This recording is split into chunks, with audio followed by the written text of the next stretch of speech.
अस्सलाम वालेकुम दोस्तों, कैसे हैं आप सब लोग। उम्मीद है आप सब खैरियत से होंगे। सॉरी टू डिस्टर्ब यू के 2-3 दिन से हमारा सेशन नहीं हो सका ड्यू टू द रीज़न मेरी तबीयत सही नहीं थी। आज हम उसी चीज़ को कंटिन्यू करते हैं। हम सैलरी टैक्स पढ़ रहे थे दोस्त इनकम टैक्स में। तो हमारे पास 3 सेक्शन ऐसे आते हैं जो स्पेसिफिकली सैलरी से रिलेट करते हैं। एक होता है सेक्शन 12, एक 13 एंड 14। मैंने आपको बताया था कि सेक्शन 12 है वो कॉम्पनसेशन की बात करता है जो आपको रिसीव होते हैं अपने एम्प्लॉयमेंट रिलेशनशिप में किसी भी एम्प्लॉयर से। वो पास्ट का एम्प्लॉयर हो, प्रेजेंट का एम्प्लॉयर है, फ्यूचर का एम्प्लॉयर हो। यहाँ तक हमारी बात हो चुकी थी। अब हम एक चीज़ इस सेक्शन में इम्पोर्टेंट चीज़ आती है कॉम्पनसेशन के अलावा अगर आपको आपका एम्प्लॉयर कोई इंटरेस्ट फ्री लोन देता है, तो कोई इंटरेस्ट फ्री लोन लेता है तो सेक्शन 12 के अंदर एक चीज़ लिखी है कि up to the rate of 10% उस इंटरेस्ट फ्री लोन पे आपको टैक्सेबल वो आपकी 10% होगा उस लोन का, वो आपकी टैक्स सैलरी के अंदर शामिल होगा। उसकी कुछ एक्सेप्शन है। अगर आपने 1 मिलियन से कम का लोन है यानी 10 लाख से कम का लोन है तो ये सेक्शन एप्लीकेबल नहीं होगा, 10% एप्लीकेबल नहीं होगा। और अगर आपके एम्प्लॉयर के पास आपका कोई ऐसा अकाउंट है, जिसमें इंटरेस्ट ड्राइव होता है, तो ये कौन सा ऐसा अकाउंट होगा एम्प्लॉयर के पास आपके जिससे इंटरेस्ट डेवलप हो। मैं आपको बता दूं वो है प्रोविडेंट फंड। जहाँ पे एम्प्लॉयर और एम्प्लॉय दोनों कंट्रीब्यूट करते हैं उस फंड पे और एम्प्लॉयर एक सर्टेन परसेंटेज पे आपको एक प्रॉफिट देता है। तो अगर आपके पास वो आप ये 10% जो प्रोविडेंट फंड पे लगता है उसका आप वेव कर दें तो ये सेक्शन आपके ऊपर एप्लीकेबल नहीं होता, यानी कि बेंचमार्क रेट एप्लीकेबल नहीं होता। अब फॉर एग्जांपल आपके ऐसा तो कोई एम्प्लॉयर नहीं जो आपको इंटरेस्ट फ्री लोन या दे भी दे। तो मिसाल लेता हूँ कि अगर आपके एम्प्लॉयर ने आपको 6% पे लोन दिया, अगर आपको 6% पे लोन दिया तो आपकी इंटरेस्ट इनकम में यहाँ 10% बेंचमार्क है, तो यहाँ पे 4% जो है आपकी टैक्सेबल सैलरी मिल जाए, टैक्सेबल सैलरी मिल जाए। सही है दोस्तों, ये क्रिटिकल चीज़ मैं फिर रिपीट करता हूँ। अगर इंटरेस्ट फ्री लोन आपके एम्प्लॉयर ने आपको दिया है, अगर इंटरेस्ट फ्री लोन आपके एम्प्लॉयर ने आपको दिया है तो उसमें बेंचमार्क लगता है।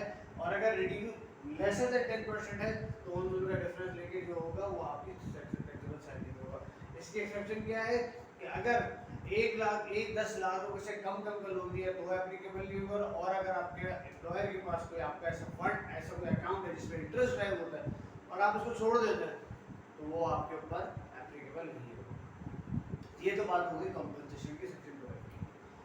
अच्छा, इसमें ना अगर मैं आपको एक और चीज़ बताऊंगा, जब मैं बिजनेस इनकम पढ़ूंगा तो मैं आपको इंटरेस्ट फ्री लोन की छोटी सी एक और वो है, क्या नाम है, कॉम्प्लिकेशन है, वो मैं डिस्कस करूंगा इंशाल्लाह जब हम इनकम को बिजनेस पढ़ेंगे।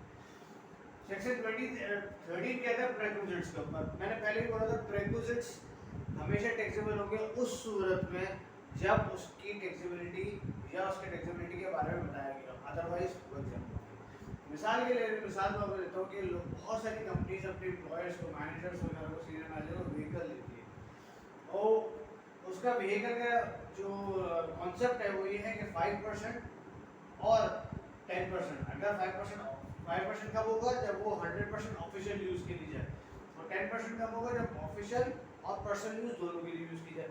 बट इसमें कॉस्ट कंसिडर की जाएगी। 10% of the cost of the asset, 10% of the cost of the vehicle consider जाएगा। फेयर वैल्यू अगर लीज पे ली गई है तो फेयर मार्केट वैल्यू कंसिडर की जाएगी। सही दोस्त, यही एक चीज़ है। इसी तरह की एग्जाम्पल और है अकोमोडेशन जो होता है वो अगर आपको एम्प्लॉयर आपको कुछ भी देता है लेकिन आपकी सैलरी में 45% ऑफ योर बेसिक सैलरी क्या होता है आपके पास अक्सर आप देखते होंगे ऐसे करके एम्प्लॉयमेंट लेटर मिलता है, ऑफर लेटर मिलता है, उस पर लिखा होता है बेसिक सैलरी, अलाउंसेस, ऐसे करके आपको लिखा है house rent allowance, medical allowance, ये सब चीज़ें लिखी होती है।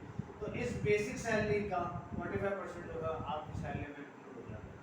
अच्छा, मैं ये सारी चीज़ें इसलिए बता रहा हूँ कि मैं सिर्फ आपको ओवरव्यू दे रहा हूँ ताकि आपको कॉन्सेप्ट बने।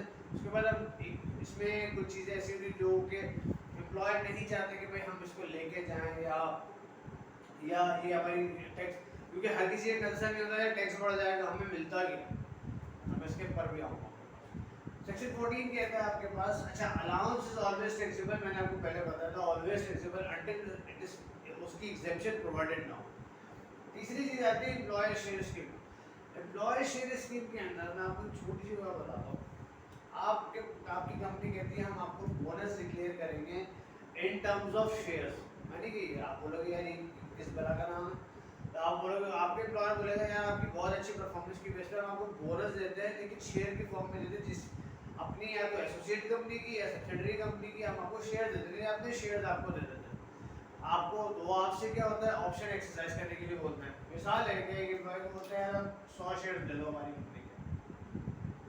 अब एम्प्लॉयर बोलेगा यार ये तो मेरे पास कोई कैसेट तो नहीं है, मैं बेचने भी जाऊंगा तो क्या पता उसकी वैल्यू कम हो या कम नहीं हो, लेकिन मैं कॉन्सेप्ट के लिए बताना चाह रहा हूँ आपको। वो अगर आप ये शेयर्स आपकी सैलरी में कब इंक्लूड होते हैं कि आप अपने एम्प्लॉयर की ऑफर को एक्सेप्ट कर लें। आपने अपनी एम्प्लॉयर की ऑफर को एक्सेप्ट कर लिया तो वो आपकी सैलरी का पार्ट बन जाएगा। किस वैल्यू पे करेगा हम डिस्कस करेंगे, फेयर वैल्यू पे कंसीडर करेंगे, उस शेयर्स की फेयर वैल्यू जो होगी उस पर कंसीडर होगा। अब ये फेयर वैल्यू कैसे डिटरमाइन होगी, अगर लिस्टेड कंपनीज हैं तो लिस्टेड कंपनीज के अंदर उस दिन की एंड जो प्राइस होगी, जो स्टॉक एक्सचेंज होगी वो कंसीडर होगी, और अगर प्राइवेट कंपनी है तो उसकी बुक वैल्यू कंसीडर। और अगर आपने दूसरी सिचुएशन होती है, एक तो ऑप्शन एक्सरसाइज कर लिया, दूसरी सिचुएशन में ऐसा हो सकता है कि आपने ऑप्शन पे एक्वायर किया और उस ऑप्शन को या उन शेयर्स को बेच दिया, आपने किसी और को दे दिया, तो वो आपकी सैलरी का पार्ट होगा। ये दो सिचुएशन में आपके पास बात। अगर आपने ऑप्शन एक्सरसाइज कर लिया तो ये बात आ गई। इसमें एक छोटी सी चीज और होगी, जब हम कैपिटल गेन पढ़ेंगे हम उसको डिस्कस करेंगे इस चीज के ऊपर। अच्छा, ये तो हमने सिर्फ ऊपर एक ओवरव्यू पढ़ा है।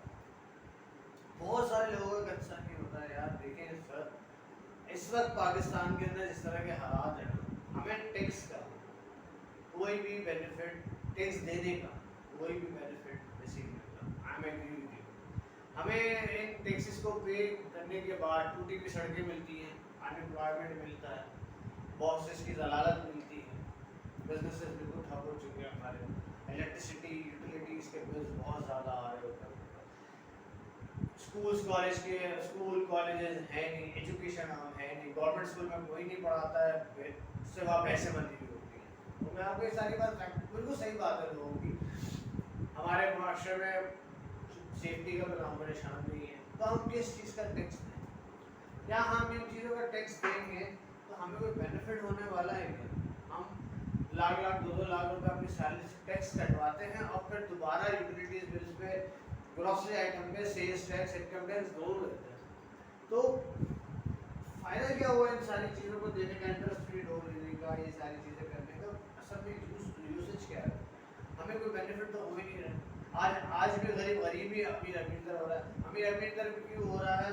तो उन चीज़ों को फॉलो नहीं करता। बहुत सारे लोग सेल्स को रजिस्टर्ड नहीं होते हैं, बहुत सारे लोग अपनी इनकम वो करते हैं, छुपाते हैं।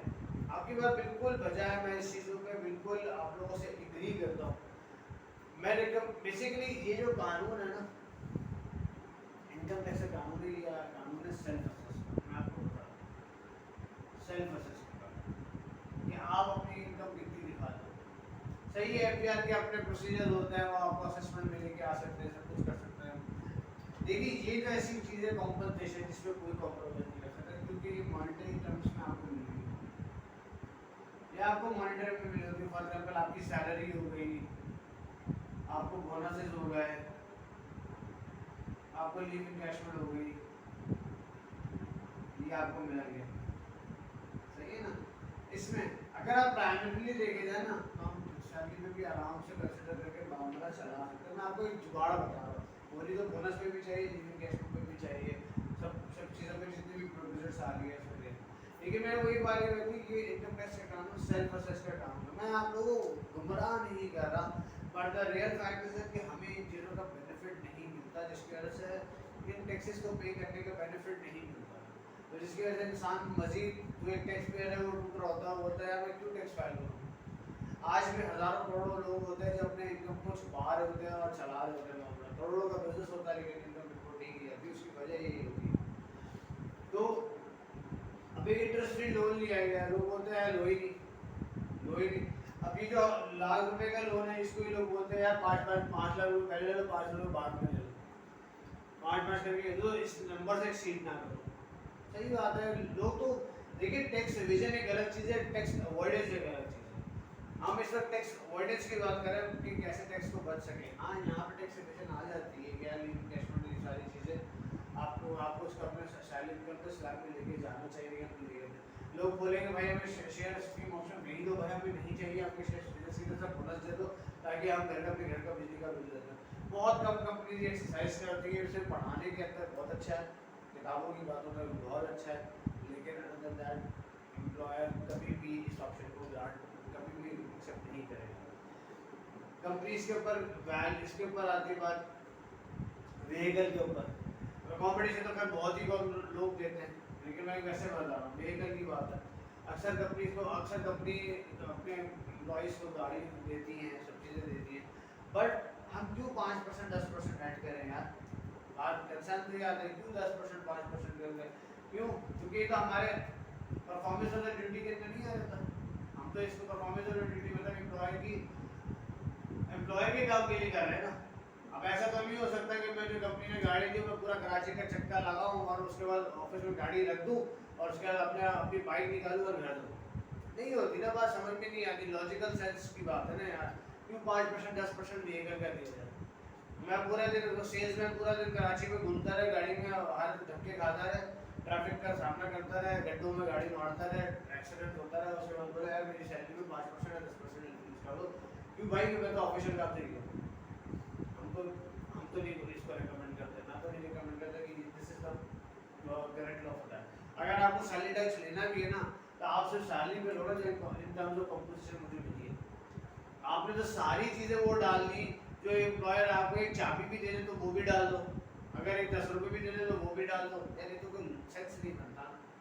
लोग इसलिए इस टैक्सेशन सिस्टम से बजट है ना, वो इसी वजह से बजट है। हमें मिलता ही है, हम क्यों अपनी सैलरी में डालें? हाँ भाई, बहुत हमारे बच्चे को ऑक्सफोर्ड में पढ़ रहे हो, कराची में ऐसा स्कूल बना और गवर्नमेंट का ऑक्सफोर्ड में पढ़ रहा हो, ऐसा लगे फायदा क्या है यार? एनीवेज, ये सारी जो डिस्कशन है ये मैंने सिर्फ कॉन्सेप्ट क्लियर करने के लिए बता दिया। अगर आपको कोई एम्प्लॉय, आपको कोई टैक्स एडवाइजर आपको चीज़ की बात ऐसी बातें करता है, आपको समझाने की कोशिश करता था, आपको समझ में आए कि हाँ वो क्या किया। अगर इसमें से कोई भी चीज़ आपको समझ नहीं हो तो आप मुझसे रब्ता कर सकते हैं, मुझसे कॉन्टैक्ट कर सकते हैं, आप मैसेज छोड़ सकते हैं कमेंट में कि यार सर ये चीज़ समझ में नहीं आती।